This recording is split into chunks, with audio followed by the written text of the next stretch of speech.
مدارس ولانش بوكس يعني ميني بيتزا، وميني بيتزا يعني عجينة هشة لذيذة طرية واحنا اللي عاملينها في البيت، ودي احلى حاجة فيها. بصوا من جوه عاملة ازاي.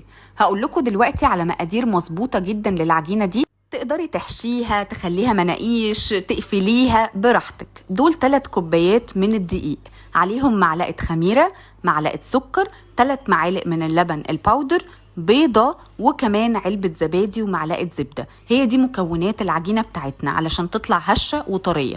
زودت كمان نص معلقة من البيكنج باودر. نقلب كويس قوي ونعجن كويس قوي حتى لو بنعجن بايدينا. 3 كوبايات دقيق، والمقادير بتاعتنا اخدوا نص كوباية من المية الدافية.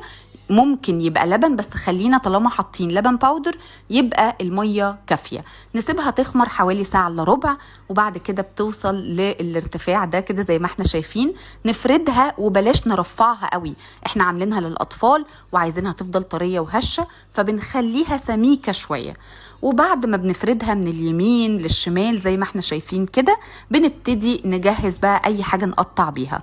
انا بالنسبة لي قطعت بكوباية، وهي دي الطف حاجة. عندك قطعات تمام، دي الكوباية اللي انا استخدمتها. قطعت بالشكل ده كده زي ما احنا شايفين، وهبتدي ارصها في الصاج اللي هيدخل الفرن. رصيناها، نبتدي بقى كمان بكعب الكوبايه كده نعمل حفره علشان نحشيها. علشان ايه؟ علشان الجبنه ما تسحسحش كده ويبقى شكلها مش حلو وكل حاجه.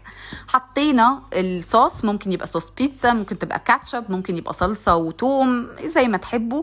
اعملي بقى الحشوات اللي انت عايزاها، جبنه موتزاريلا، جبنه حلوم، بسطرمه، جبنه كريمي، الحشوة اللي ولادك بيحبوها وانتوا بتحبوها. مهم جدا تفضل في الصاج زي ما احنا شايفين كده قبل ما تدخل الفرن حوالي ربع ساعة بره متغطية، ونسيبها كده بالشكل ده. تدخل الفرن هتقعد 10 دقايق وتطلع بالهنا والشفا.